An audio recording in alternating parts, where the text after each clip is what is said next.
Wait for the Lord. Be strong, be stout-hearted, and wait for the Lord.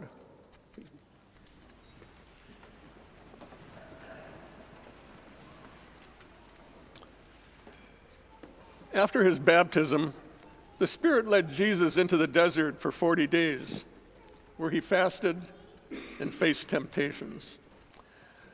I always felt sorry for Jesus undergoing the period of suffering and then facing the temptations before angels cared for him.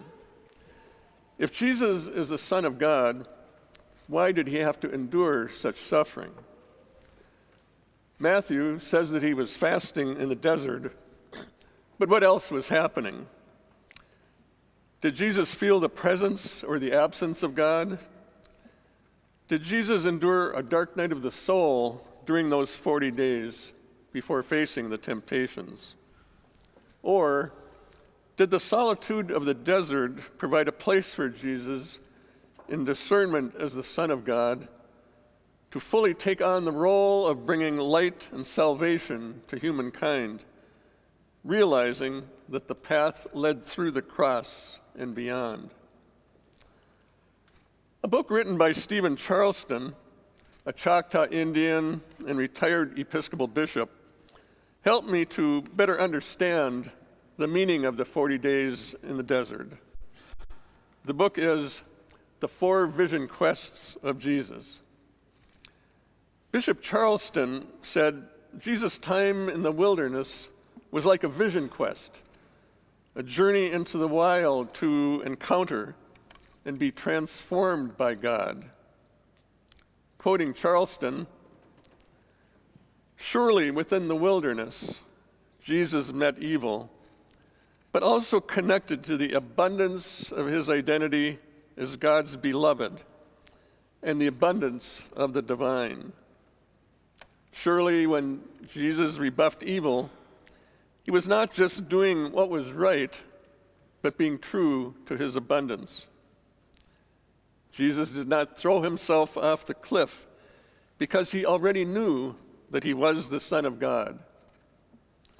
He did not bow down to evil to get power because he despised that kind of power. He did not turn stones into bread because he knew a fullness that had nothing to do with a full stomach." Perhaps Bishop Charleston was saying that the 40 days in the desert were not unredeemed suffering, but rather a significant part of Jesus' ministry. It gave Jesus the wisdom to affirm and recognize his true self as the Son of God, bringing life and love into the world, no matter the condition or circumstances, and expose the sin and corruption of pride, material riches, and secular power. The time in the desert was a time for Jesus to ponder the temptations in his heart and ask God for strength to follow the path of love and compassion for all peoples rather than power over people.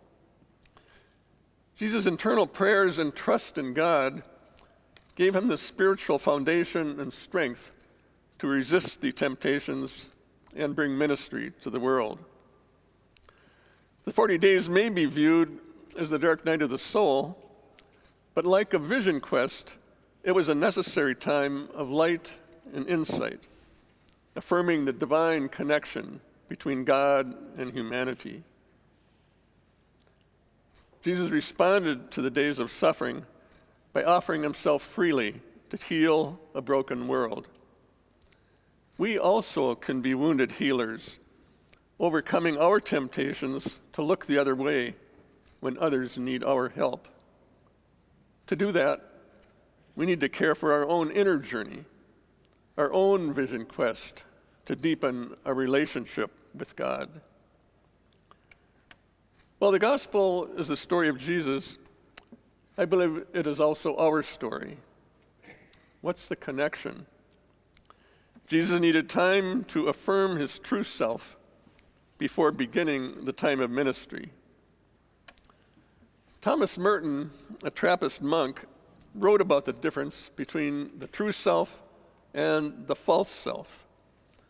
Consider this quotation from Merton in his book, New Seeds of Contemplation. There is no evil in anything created by God, nor can anything of his become an obstacle to our union with him. The obstacle is in ourself, that is to say, in the tenacious need to maintain our separate, external, egotistic will. It is when we refer all things to this outward and false self that we alienate ourselves from reality and from God. It is then that the false self that is our God, and we love everything for the sake of this self. We can cast away the temptations of a false self when we recognize that the false self is like a mask.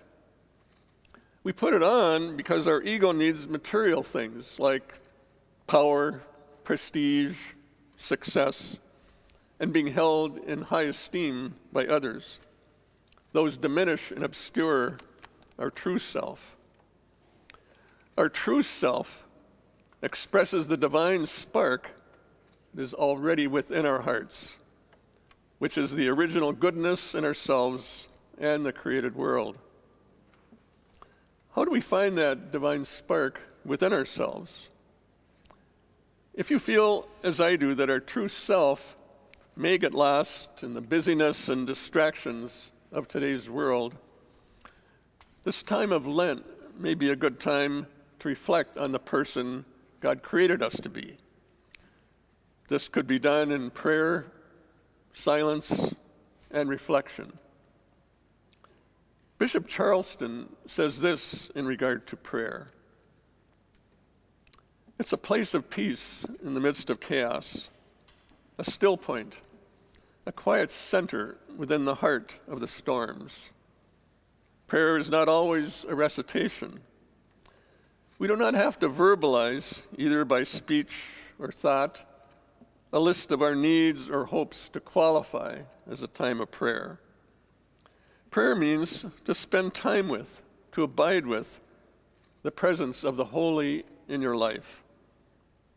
Take that time, with no agenda, to sit in stillness with the Spirit.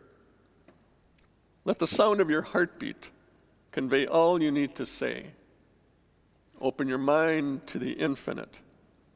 Feel the presence of profound love. Breathe in a scent you remember from childhood and know that you are safe at home once more. As Jesus' time in the desert was one of silence and reflection, we can seek the same interludes in our lives. Being in silence frees us from the lures of the false self that distract us. Then we can simply be in the presence of one who desires that our hopes and dreams abide in love. Express what is in your heart. Ordinary ways of silence and reflection make our days sacred, and our inner true self to be a light in the world. Prayer doesn't always require time set apart.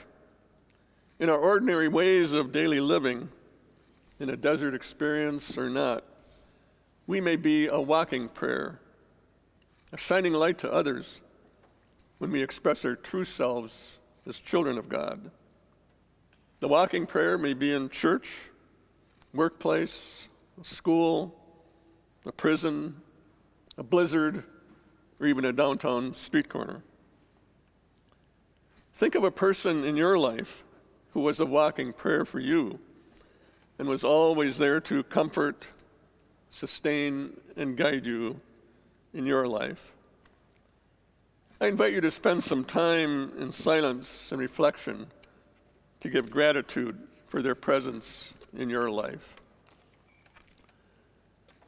When we seek to understand and reveal our true selves to our brothers and sisters and the greater glory of God, amazing things may happen, as it did to Thomas Merton. When Thomas Merton wrote The Seven-Story Mountain, a book describing his journey in becoming a Trappist monk, his false self was very apparent in his cynicism toward other religions and people who were uneducated. After years of living in the monastery and discerning God's presence in his life through common prayer, silence, and spiritual disciplines, he was walking in downtown Louisville one day and had a mystical experience which he described in this way. In Louisville, at the corner of 4th and Walnut, in the center of the shopping district, I was suddenly overwhelmed with the realization that I loved all those people, that they were mine and I theirs, that we could not be alien to one another even though we were total strangers. There is no way of telling people that they are all walking around shining like the sun.